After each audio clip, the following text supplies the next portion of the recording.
மோடியினுடைய அறிவிப்பால்,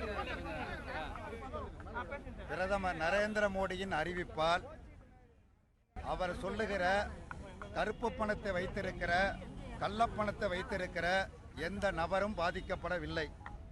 அதற்கு மாறாக தேசம் முழுவதும் இருக்கிற கோடிக்கணக்கான ஏழை எளிய மக்கள், விவசாயிகள், விவசாய தொழிலாளர்கள், மீனவர்கள், நடுத்தர மக்கள், வணிக பெருமக்கள் இவர்கள்தான் கடந்த 20 தினங்களாக தெருவில் நின்று கொண்டிருக்கிறார்கள்.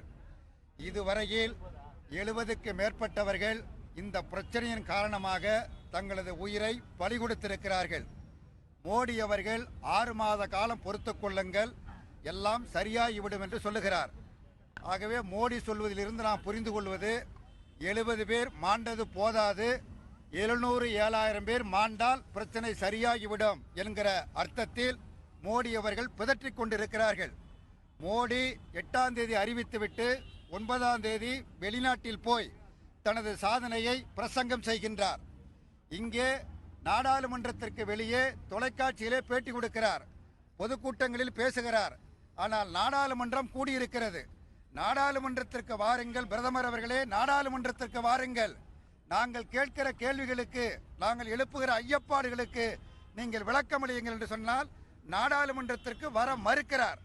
நாட்டினுடைய பிரதமர் அறிவித்த திட்டம் குறித்து விளக்கமளிக்க வேண்டிய இடம் மிக உயர்ந்தபட்ச அமைப்பான நாடாளுமன்றம்.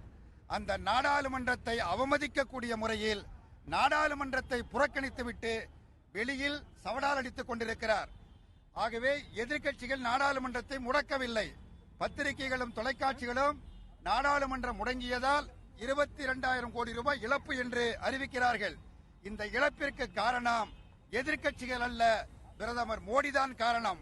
பிரதமர் அறிவித்த திட்டம் சரியான திட்டம் என்று சொன்னால், அது உண்மையிலேயே கருப்பு பணக்காரர்களுக்கு எதிரான திட்டம் என்று சொன்னால், கள்ளப்பணத்துக்கு எதிரான திட்டம் என்று சொன்னால் நாடாளுமன்றத்திற்கு வரட்டும், எதிர்க்கட்சிகள் அங்கே எழுப்புகிற பிரச்சனைகளுக்கு பதில் சொல்லட்டும். ஆகவே அந்த அடிப்படையில் மோடி அறிவித்த திட்டம் என்பது கோடிக்கணக்கான மக்களை தெருவில் இருத்திருக்கிறது, பலரின் உயிரை பழிவாங்கியிருக்கிறது. கோடிக்கணக்கான மக்களின் உணர்வுகளை வெளிப்படுத்தக்கூடிய விதத்தில், மோடி அரசாங்கத்திற்கு உணர்த்தக்கூடிய வகையில் நாடு முழுவதும் இந்த போராட்டம் நடைபெறுகிறது. தமிழ்நாட்டில் திராவிட முன்னேற்ற கழகம், காங்கிரஸ் கட்சி, தமிழ் மாநில காங்கிரஸ், இடதுசாரி கட்சிகள், விடுதலை சிறுத்தைகள் அத்தனை கட்சிகளும் பங்கு பெறுகின்றன. வணிகர் சங்க அமைப்புகள் இந்த போராட்டத்தில் பங்கேற்கிறார்கள். நாளைய தினம் ஒரு சங்கம் ஆர்ப்பாட்டம் நடத்த இருக்கிறது. ஆகவே அனைத்து பகுதி மக்களாலும் எதிர்க்கப்படக்கூடிய இந்த போராட்டத்தை, இந்த உணர்வை நாட்டை ஆளுகிற பிரதமர் உணர வேண்டும்.